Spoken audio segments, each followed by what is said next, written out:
sit back and enjoy. We're just going to show you a very short video which will give you an insight into the scope of the work of the BKs in the UK and further afield. So I do hope you enjoy your evening and get something, I'm sure you will get something really useful out of it. Thank you.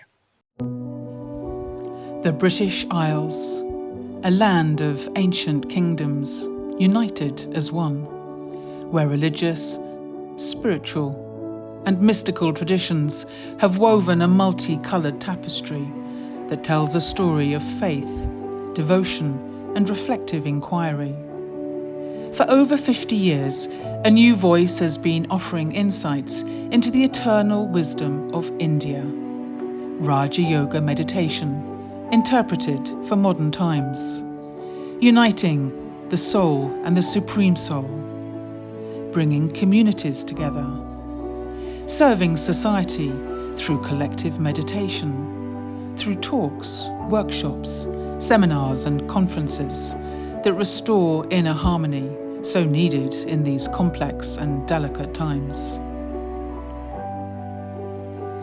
Throughout the UK, you'll find centres offering courses that are open to anyone, from any religious or cultural background or any walk of life. You'll find collaboration with partnership organisations working together to make a difference. You'll find city centre sanctuaries known as inner space, an oasis of calm, a refuge from the hustle and bustle of modern life.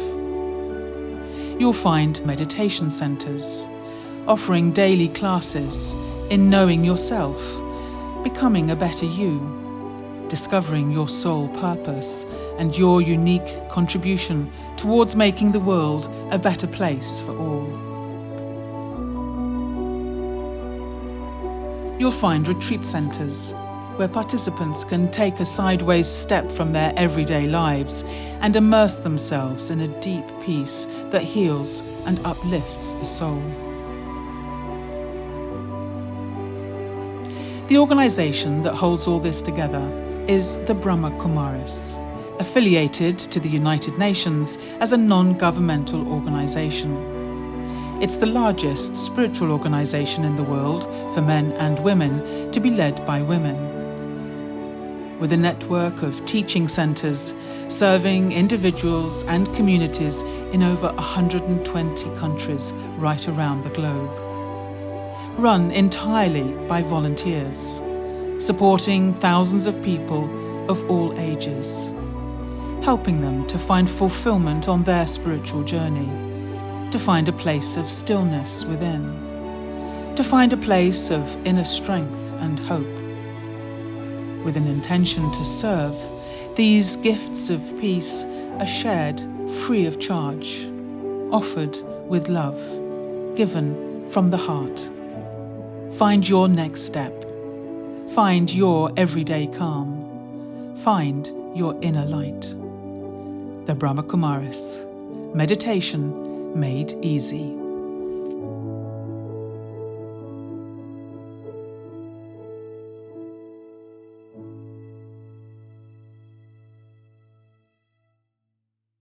I would like to introduce Sister Jayanti, and she's been meditating for well over 50 years, I think, if not nearly 60 years. I don't know if she remembers, but one of the reasons I'm here in the UK is because of Sister Jayanti. When I started my journey in the Netherlands, I sort of felt I wanted to contribute somehow, and with my background, I was told that London was the center of IT within the Brahma Kumaris, and so with her permission, I sort of make that step from the Netherlands to the UK. But yeah, she's been a meditator for nearly 60 years, I think, and at a very young age, I think you came to the UK. It was 8 years old, I believe. And so you had some upbringing here in the UK. And at the age of 19, you made a clear decision in your life to live a life of service, a spiritual life, and of service within the organization. I personally feel Sister Jayanti is very well spoken. I think she brings the right blend, I feel, bringing the East and the West together, having a history with both sides, and is able to really articulate what spirituality is and what spirituality embodies. So with that, I think we'll start with the questions. And I feel really privileged because over the years with Sister Jayanti, I've been able to have a chit-chat every now and then, although it was in the confines of a car. And so now I really had the chance to really think about some certain questions and find really more depth in my spiritual knowledge as well. So let's start with the big question. So the magic of meditation, making the impossible possible. So Sister Jayanti, and I think this is your mic. What is this magic about meditation and making the impossible possible? So what impossibilities are we talking about? David was talking about mission impossible. So we're making mission impossible possible. So can you explain a little bit what magic meditation brings? Thank you, Alan. Om Shanti, a greeting of peace to my sisters and my brothers. David mentioned the magic of being able to master your mind, thoughts and feelings. And truly that is magic, because usually it doesn't happen. And we can try very, very hard, but yet still it's not me in charge of my mind, but rather my mind in charge of me. And so to become the master of my mind, that is magic. But also, for me, maybe the big magic was not just something to do with the mind, but something even deeper. To be able to actually change patterns of behavior that are embedded within the human being. And so when I began to understand how meditation is the power through which we can actually bring about positive change in ourselves, that for me felt, this must be magic. And it really is. Because most times people say that you're born with certain qualities and you live and you die with those. And probably that's true for many, many people. But somewhere along the journey, people sometimes decide, well, what is it that I can do to improve myself? What is it that I can do to remove any negative habits that I may have? And they, at some point then, they discover spirituality and meditation, and it works. Truly, that is the power through which one can bring about change within one's own inner being. But the second aspect of magic is not just what it does for me alone, but it actually changes the quality of my interaction with others around me. Would you believe it if I tell you that I used to be scared of talking to more than 2 people at a time? Fact. And then I started the journey of meditation, and I'd been told by my first teacher, and I think some of you here would know her, Dadi Janki. She came to Manchester many times, and it was actually her inspiration and her guidance that made Inner Space in Manchester happen. But Dadi said, it's possible to bring about change within the self, but also it's possible to bring about change in terms of relationships with others. And she said, if you're given an opportunity to serve, never say no. And even if you think that you can't do it, say yes, you learn how to do it. If you say no, you will never learn. And if there's an opportunity to serve and you think it's below your dignity, still say yes. There'll be something to learn in that opportunity too. And so after just being living in a center in India for a couple of weeks, I was asked to speak at a gathering. I had to say yes, and then I had to find out how to make it happen. And there was a little process, but very quickly I realized that it was meditation that made me drop fear and know that there can be a connection with people in which you don't have to put up barriers and stop talking to them, but rather you can bring down the barriers. I still ask the question, well, it was going to be in front of the governor of that particular area in India. This was in a place called Kanpur. I'd been living in Agra, so Kanpur was an overnight journey, which was quite close by train. And the governor of that state, UP, Uttar Pradesh, had come from South India, so he didn't speak Hindi. So Brahma Baba wanted a sister to speak in English, and I happened to be the one who was available. And I said, when I see all his bodyguards and the military people who accompany him, and their shining medals and things, how am I going to speak in front of them? And I was told something very simple, and it's something you can experiment with immediately. Think of yourself as that inner being, the soul, the shining star. And when you look at them, see them as shining stars, and you won't be afraid. You'll be able to share whatever it is you want to share without any hesitation. And it worked like magic. I don't know how many of you still have a fear of public speaking, but that was the one sentence that changed everything for me, and the one practice that changed things. But I also think something bigger than that. I think that the power of peace that we can generate when we come together collectively and meditate, the power of love, the power of joy, these are the qualities that we can share with the world and allow the world to move from its present sad situation to a better world. So I think the real magic of meditation is that we can change the world. Thank you. I think I need to see souls now because I feel the pressure of the interview, so I'm trying to see these souls.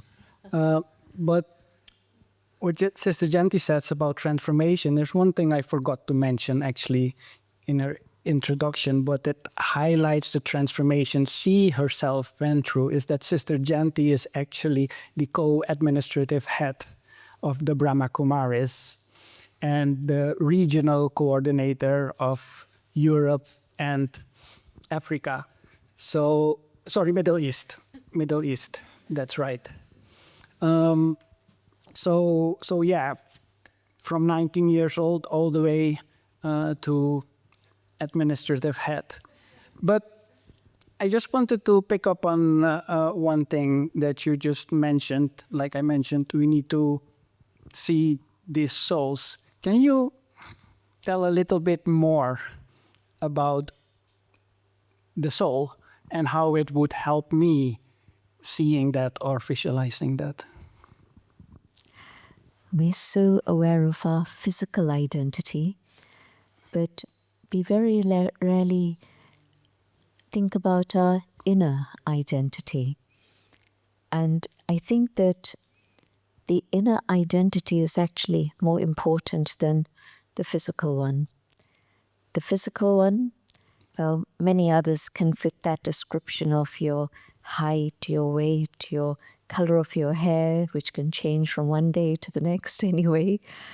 But all of those things are things that we usually identify people with, and we put them in boxes.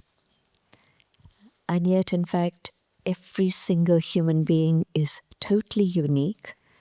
No two people are the same. And even I myself, like Alan is sharing, I've changed through the years. And it's not just years. Yesterday, the way you were thinking, if today you're still thinking in the same way, there's something stagnant. Hopefully, what would have happened is that the way you were thinking yesterday, in that space of time, you've been exposed to some ideas, some material, some people, and you've shifted your viewpoint from where it was to where it is today. And sometimes it's been reinforced, but sometimes it's gone through a change and a shift has happened. So that inner being is unique and it moves all the time. And that inner being is my thoughts, my feelings, my personality, my memory, my conscience, my values. All these make me who I am.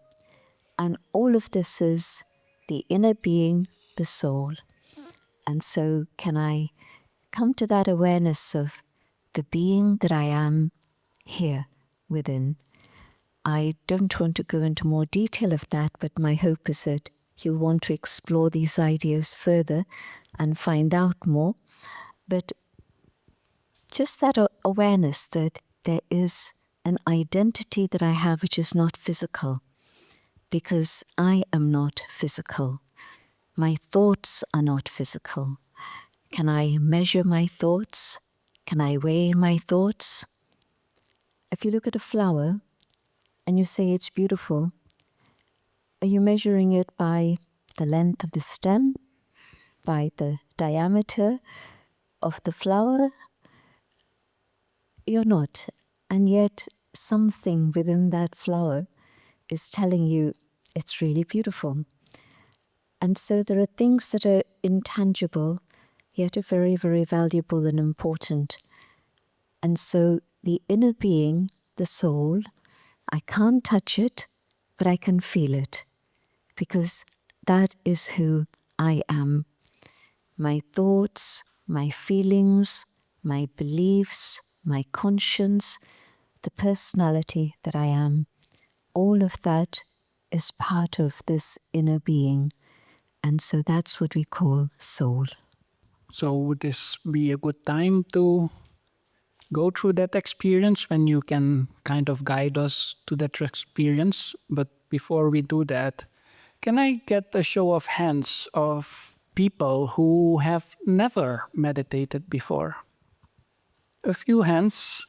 A few hands. So most people have done some form of meditation. And Great. so I'll let Sister Jayanti lead the way. I must say I am surprised, because out of a gathering of this size, I thought some would have meditated, but the majority would not have. But it seems the other way. It seems that the majority have meditated, which is beautiful, and just a few haven't. Okay, it's very easy for those who haven't. And for those who have, it's a little bit different to maybe what you've been doing already. I can see that many of you are very aware, but just to underline it, the best posture would be, you don't have to sit on the floor, but what you do need to do is have both feet on the ground, because this will help balance the body. And many of you started to close your eyes, which is the usual in meditation. But again, Raj Yoga is a little bit different. We suggest you keep your eyes open. And we don't have anything on the screen now, but yes, actually there is. There's a very subtle point of light there, which is actually perfect. Because I would suggest that you keep your eyes focused on that point of light. And why we are trying this experiment is so that you're able to keep a higher consciousness as you walk and talk and move and do all the things life is all about. Usually when we meditate with eyes closed, we reach a certain stage of higher awareness. But as soon as we open our eyes, that's it. I come back to the mundane. But with practice, if I can keep my eyes open and allow myself to experience that higher consciousness, then I can carry on with that higher consciousness even afterwards. So it's a training for the self, a discipline for the self to come to that stage. But if it's difficult, it's okay. Close your eyes. But try it at least for a few seconds, a few moments at first. I'll speak out my own thoughts as I meditate and invite you to follow these ideas. So again, a big difference between some meditations in which you're told, stop your thoughts. We're suggesting change the direction of your thoughts rather than stop your thoughts. And don't have to use a sacred word or a mantra, but just a very natural flow of thoughts in a little bit of a different direction. Sitting quietly, I visualize a point of light in the center of the forehead, a being of light, a being of peace. And I watch my thoughts, and simply watching my thoughts slows down the speed.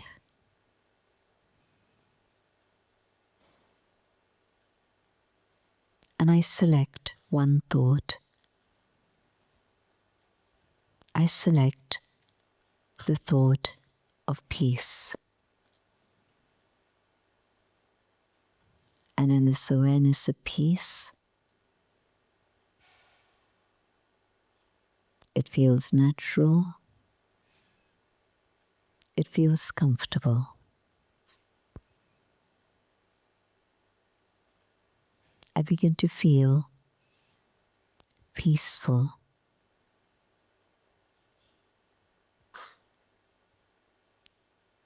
This is actually my original state of being, a state of peace. This is who I am. I started my journey with peace.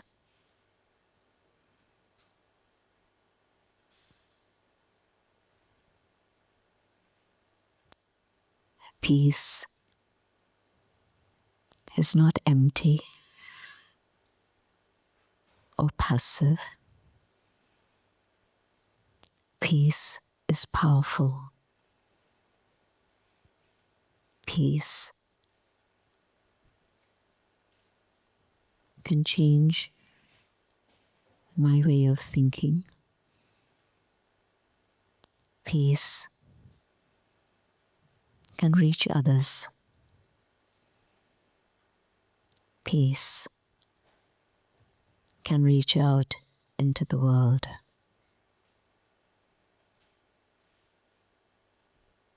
I hold this awareness of who I am,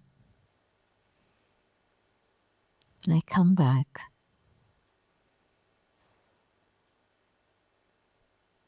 to the moment here and now, in this room, but I hold this feeling of peace inside myself.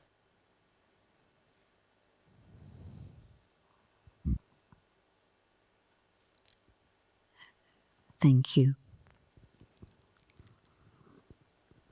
So it's a flow of thoughts, but thoughts not about the physical dimension of life, but thoughts about the higher aspects of life and the original qualities of the inner being that I am.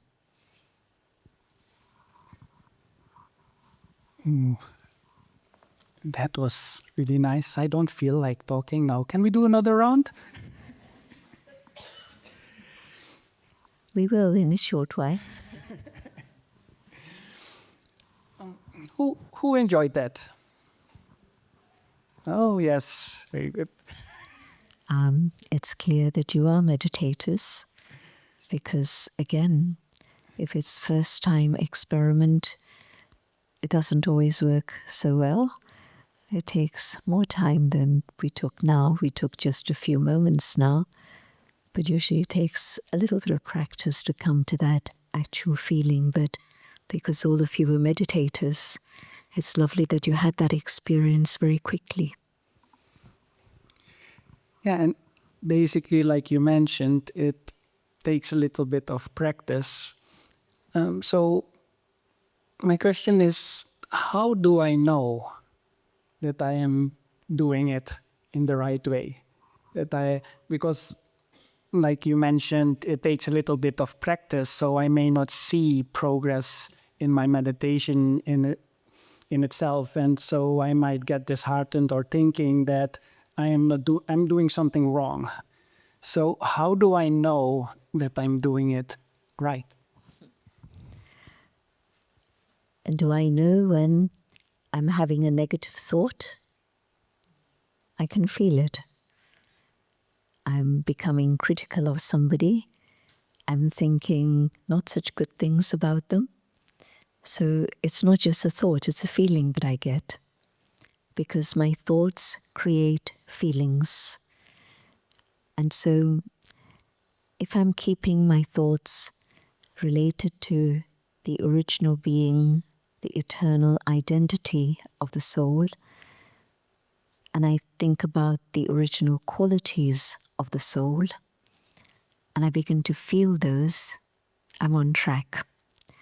And if it's taking me a long time to stabilize my thoughts, one moment it's about the self, next moment it's my to-do list. I'm supposed to phone somebody, I forgot. I'll do it later. Or, well, let me go do it now. And I break my meditation and run off to do whatever it's that come to me. Things that you've forgotten to do all day, you'll remember them when you want to meditate. I bet you that'll happen. People you were supposed to connect with and you forgot about it totally, that'll come back to your mind when you meditate. So then you know that your mind is still going here and there, and you need to spend a little more energy, a little more attention. If you want, keep a notepad by you and a pen, so that if there are things that you suddenly remember, you just jot it down and it's out of your mind, and you get on with the purpose of your finding time to sit and do. And so, yes, there will be distractions, but you'll know when there are distractions. And if you're on track, you'll begin to feel the peace, the truth, the love, the joy. And so far I've been talking about just that first step of the inner being. But there's another very important second step, and that's the connection with the divine. Everybody's heard this word yoga, but yoga actually means union. Union, communion, communication, connection. And in case of Raj Yoga, it's yoga with the one who is the highest, the supreme. Raja, the sovereign, the leader, the master. So in meditation, I'm doing two things. I'm coming to the awareness of the being within, and I'm connecting with the one who is the source, the supreme. And so again, I need to keep my thoughts on track in terms of my focus on the qualities of the Supreme. And through my thoughts, I make contact And that happens with every person you meet. If you're talking to somebody and you're thinking about something else, there's no contact, there's no connection. But if you're thinking of the person, you're listening to them, and your thoughts are with them, there's a connection that's happening. The same thing. My thoughts connected with the divine, and I can feel the connection, I can feel the relationship. And it's very interesting that we live in a world in which so many people, especially in the West, say, well, I've never had an experience of God. I don't know if God exists or doesn't exist. There's a very specific way that we can move in the direction of having that experience. Where my consciousness is just of the physical form and the things here of this dimension, there's no contact, no connection. God is not of this physical dimension. But when I tune my mind to the awareness of soul, and I raise my consciousness to that higher awareness, then I'm tuning into the frequency in which the divine operates. And I'm able then to feel the presence of the divine and begin to have a relationship with the divine. Surely Creator and creation are deeply connected. And there has to be a relationship, but there also has to be the experience, the feeling. And through that practice of the first step, the awareness of the inner being, I'm able to start feeling the connection, the relationship, the presence, and the qualities of the divine. And so through your own experience, you know whether you're on track or whether you've gone wandering off somewhere else. So are you saying that the quality of my meditation will express itself through the feelings I get within that meditation? Correct. And you mentioned having this relationship with the divine. What is the relationship you're referring to? In the Western world, very often they speak about the Creator, or they speak about the Father. But in India, they speak about the Mother and Father, but also friend, teacher, guide. And in mystical experiences, whichever tradition people belong to, when they speak about their love for God, they don't just talk about love, they talk about the love of the beloved. And that comes in all the traditions. And so, whichever relationship that's valuable for me on a human level, I can experiment with connecting with the divine through that particular relationship and see what the feeling is through that. The role of mother, unconditional love. I'm not talking about the situation of the world today in which everything's become topsy-turvy and a little bit crazy. So yes, there may be mothers who are not fulfilling that role, but think about the perfect mother, the ideal mother. And you think about unconditional love. And you think about love which is non-judgmental. For every mother, her child is beautiful. May not be beautiful, but for the mother, the child is absolutely beautiful. And so no conditions, no judgments, total love. The father, the one who gives courage, empowerment, and helps the child move forward. The one who has an inheritance to give, property to give. And the property that the divine is able to give us is happiness. The friend who's always available not just to listen to me, but also to give me guidance and put me back on track. I know that as an adolescent, I wouldn't talk to my mother and father about things I was going through. I would talk about those things to my friends. And so friends are people you share the things of your heart with.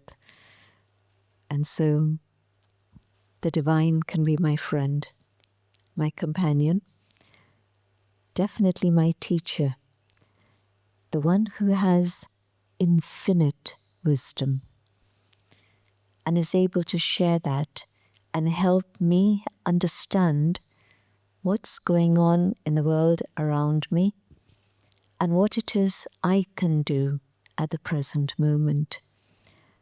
We see all the crazy things that are happening, and we ask, why is all this happening the way it is? There's a reason. And let God be your teacher, study spiritual teachings, and you'll be able to see why things are the way they are, but also the difference I as an individual can make to that situation. I'm going to bring in another subject now, not just the subject of the relationships with the divine, but I was actually going to ask the question about this new area. And it is like when we meditate, it's all good and fine when I sit down and I meditate and I feel good. But at some point, I need to come out of that meditation. And if I look at my life, it's all about work, pressure, and my focus is on the problems I need to solve on a daily basis. And sometimes I need to solve other people's problems on a daily basis. So how is meditation practical in our daily life if the actual meditation is only part of maybe half an hour a day or however often you do your meditation? And how can I bring about that change how can I make it applicable in my daily life? there's a few questions there, not just one. And the first thing, a very practical thing I want to pick up on is that it's not just a question of meditating for half an hour a day. It's a question of really shifting my awareness and my consciousness so that then I'm able to keep that higher consciousness through everything else that I do. Some of you may have heard this story, but a master was asked, how can I be a yogi? And he asked the person who was questioning, what is the work that you do? And the man said, I'm a carpenter. And the master said, that's okay. Be the carpenter. Whether you meditate or you don't meditate, whether you're a yogi or you're not a yogi, the work that you do is important. But now, can you be the carpenter and keep your awareness in a higher state of consciousness? And so the external physical work I do is whatever I'm trained for, whatever my career is, whatever my passion had been, my choice had been, all of that. But the difference that I bring to the work that I do is the awareness that I have. And so can I do the same work that I was doing before, but now understanding that my vibrations are at work on a different level. The way in which I see people makes things different. The way in which I speak to people make things different. But the starting point is what's going on inside of me. If I'm just in the awareness of the physical body and I'm relating to you on that level, there'll always be a huge amount of difference between us.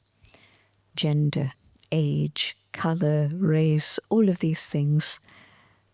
But if I'm in the awareness of the soul and I see you as that shining star, I'm going to be able to see your original goodness. I'm going to connect with that goodness that is there within you. And there's going to be a very natural sense of respect for everyone. I happen to know the environment in which you work, which is pressure and so on, but it's also that you have many other meditators with you. And so you're very lucky. I am. Because the atmosphere, when I walk into your office in London or Manchester, then I feel the atmosphere of mutual respect. And when there's mutual respect and an exchange of that respect, a give and take of that respect, then the quality of the work that you complete is much higher, but also it's much faster than it would have been otherwise. We all talk about teamwork nowadays, and if within a team, even one person is operating out of ego, it takes 10 times longer. Not just double the time, 10 times longer. And so one person who's operating out of soul consciousness, with that respect for others, very quickly becomes a model for the others. And others begin to want to do the same, so that that atmosphere is then created. And so I think that it makes a huge difference to whatever I do, just depending on the consciousness. But these are some of the things that we learn from our teacher. It's not just theory or philosophy, but it's practical application in life. And so 1 to 1, there can be a difference, but 1 to 10, it's made a difference in 10, but also each one of the 10 can bring about a difference wherever it is they are functioning.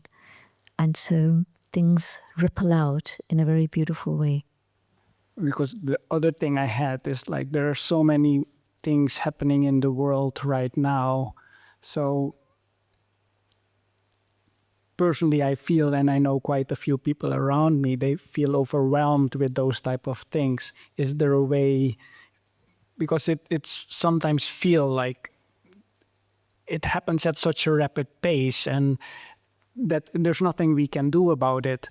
And it's sometimes a bit overwhelming if you look at the news, and some might even get anxious about all these things. Is there a way where this can help?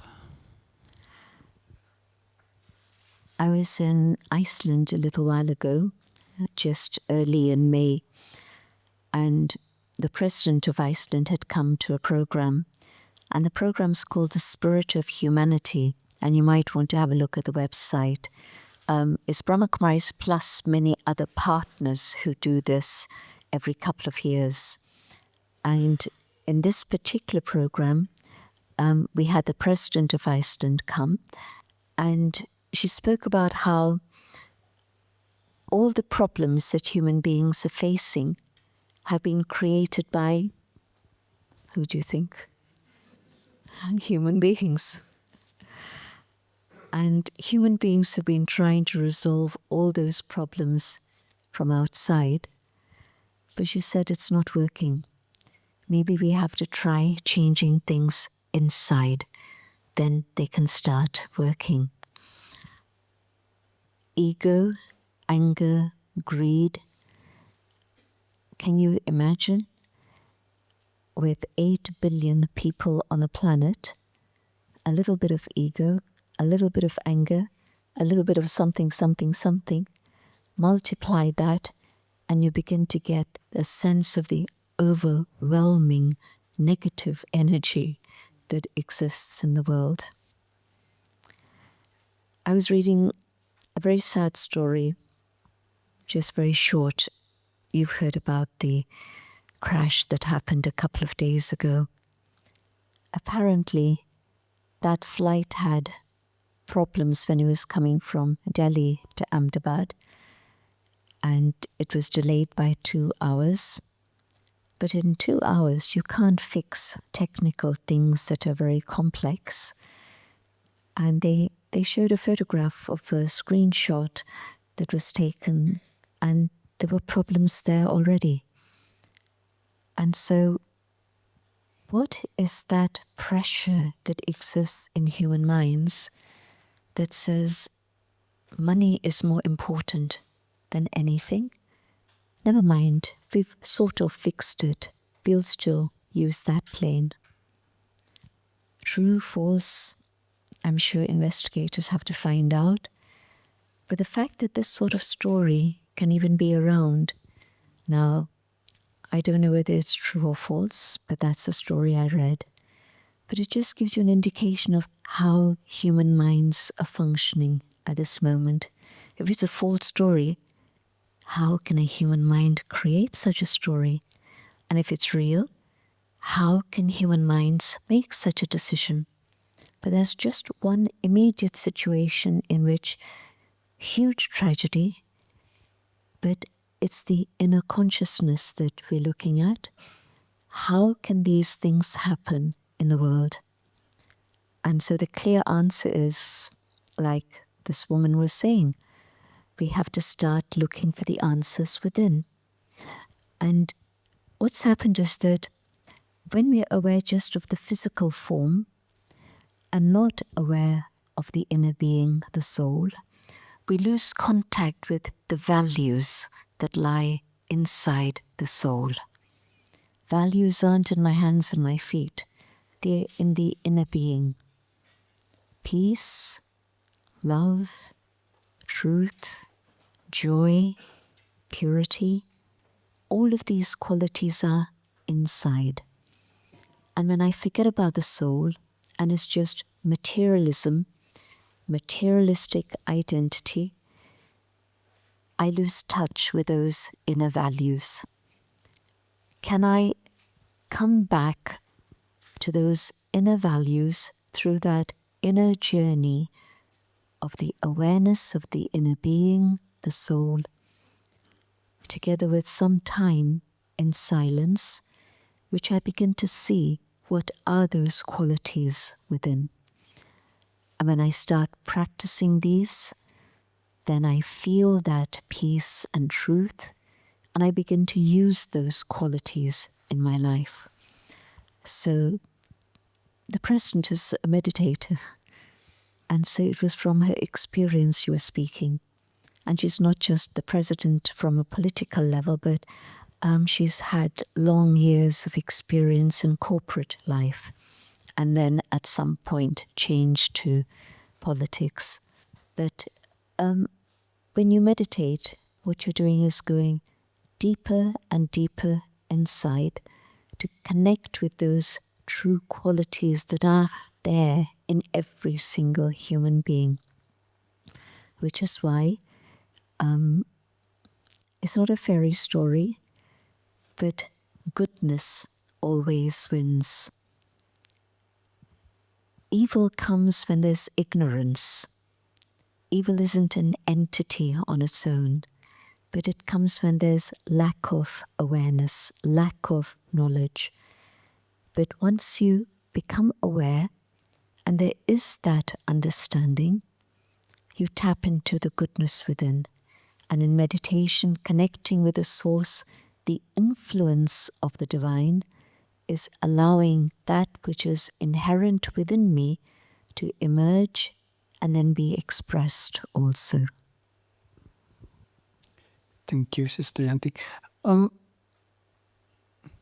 One of the things you mentioned is you need to go and deep inside. And the meditation itself, I feel it requires actually a lot of concentration. And you probably know where I'm going. With the world going at such a fast pace, if you look at social media, everything goes fast. Even in my work, I need to make split decisions, pieces of information, quickly read them, completely different problem again. And so my mind during the day often races at a very, very high pace. And also with social media, people get so much messages, and the attention span, and I do feel it affects me as well, that my attention span becomes very short. And I really like, if for my work I need to read long pieces, I need to really force myself and set myself down and really read the long pieces. So for meditation, you need to sit down for a decent amount of time and have that constant focus. How can I increase that power of concentration, if you like? I don't know whether you ever played tennis. Oh, yes. One of my favorite sports. Well, any sport, whether it's tennis or cricket or whatever it may be, when you started, how many times were you able to hit the ball? Not often. And you practiced, and you wanted to do it. And so that made you practice. So nobody begins with a mind that's able to concentrate. We all begin with a mind that's going in 1,000 different directions. And so if I'm interested in going on that inner journey, I practice 5 minutes, 10 minutes. And the beauty of Raj Yoga meditation is that it's not just one thought that you need to hold on to. It's not force in that way. But you can have a conversation with the divine. You can move your thoughts gently with love, not with force, but the gentleness and love. You can move your thoughts in the right direction and begin a conversation with the divine. And all of that is meditation. And all of that is helping you move forward. And as you begin to channel the energy in a specific way, then you learn to focus also. And so concentration develops through practice. It doesn't happen just like that, but practice. The video just said meditation made easy. So I would expect instant results. Well, in 2 minutes, people had an experience of peace. Most of them are already meditating. True, but the power of the meditation of others gave many others an atmosphere in which it became easy to move in that direction. And so, yes, many factors here tonight, but let me try 1 minute meditations. I'll give you another website to try out. Just -a-minute, just a minute. And this has 1 minute meditations, 3 minute meditations, 10-minute meditations, 30-minute meditations. So try this. And again, all these websites and everything I'm talking about are free. So try that one also. The other thing that I want to mention, very practical.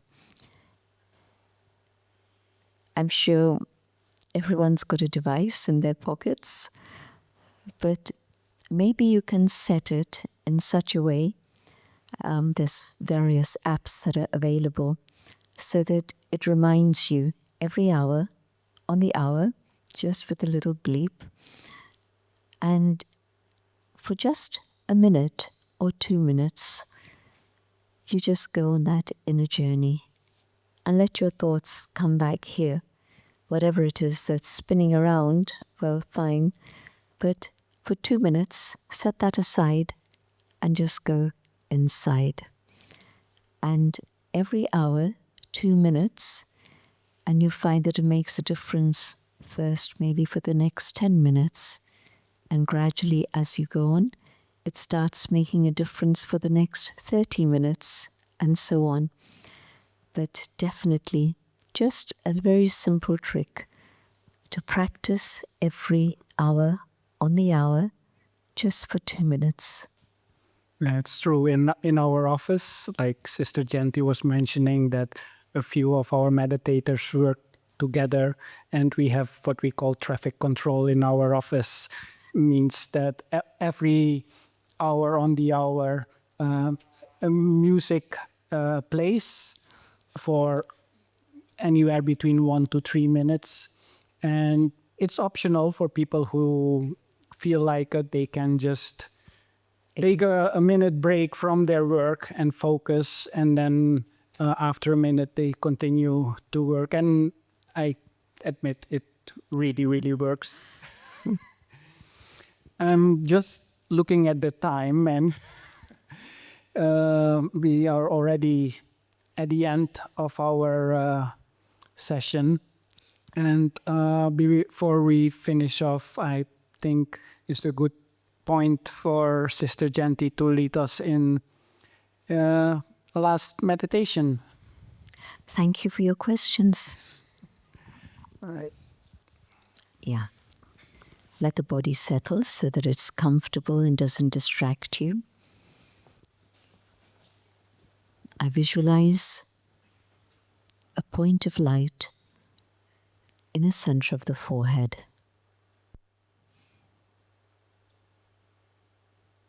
When I hold this awareness and go deeper and deeper inside, and I find that space of tranquility, of peace within my own inner world.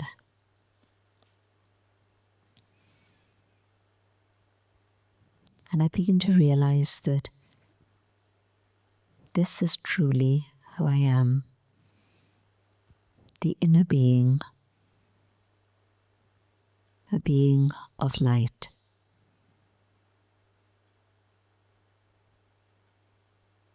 And I can sense the presence of the divine.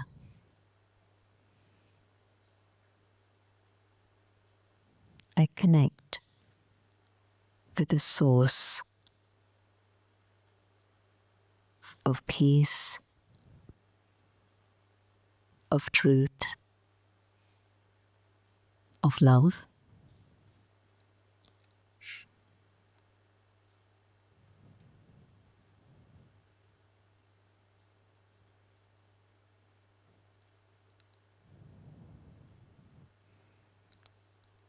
And from the ocean of peace,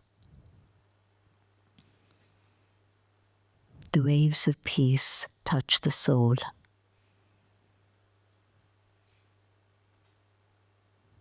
And this awakens the peace I carry within myself.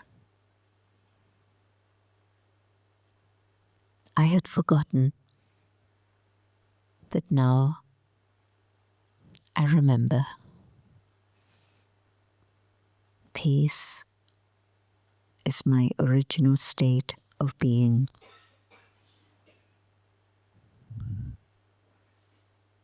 And from the one who is the ocean of love, love reaches the soul and heals the things of the past that I carry within.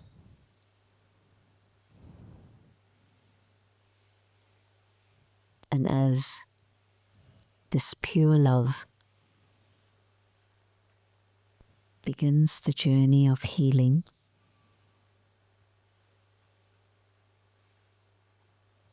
the love in my own heart emerges.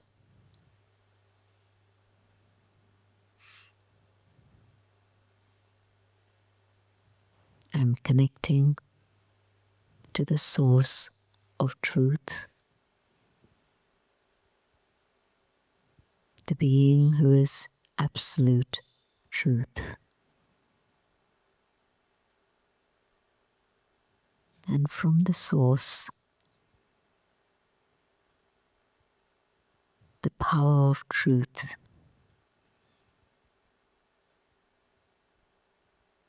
awakens my desire for truth.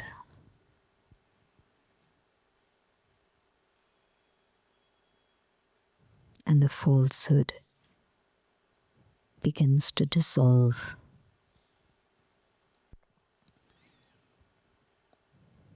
These qualities reach out beyond the walls of this room, out into the world.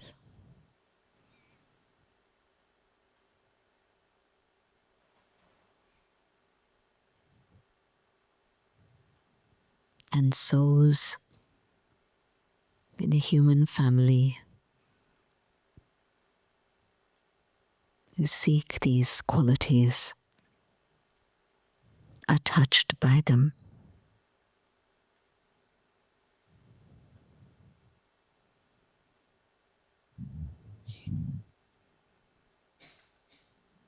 These qualities reach out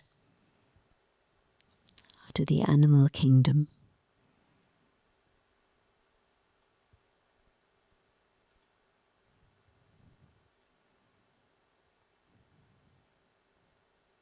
Their fear is removed, and they feel safe and secure. These qualities reach out to all the elements of nature, the plant kingdom, the air, the water, the earth,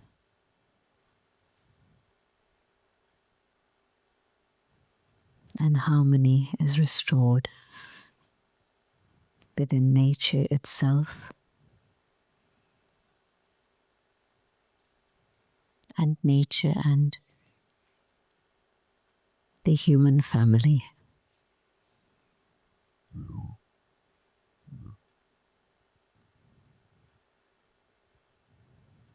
And we see the whole planet surrounded by light, a world of truth, justice, peace, and love.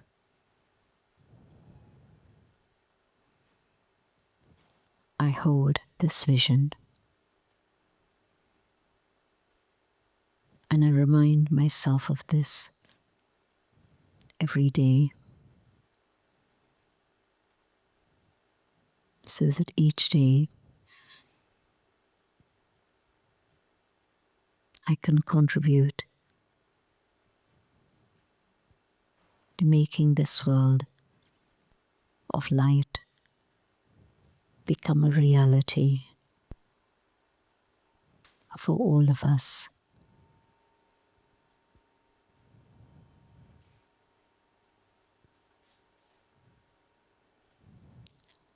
Om Shanti. Thank you. Thank you, Sister Jayanti.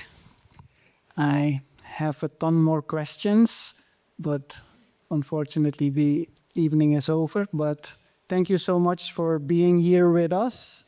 Can I have a bit of an applause?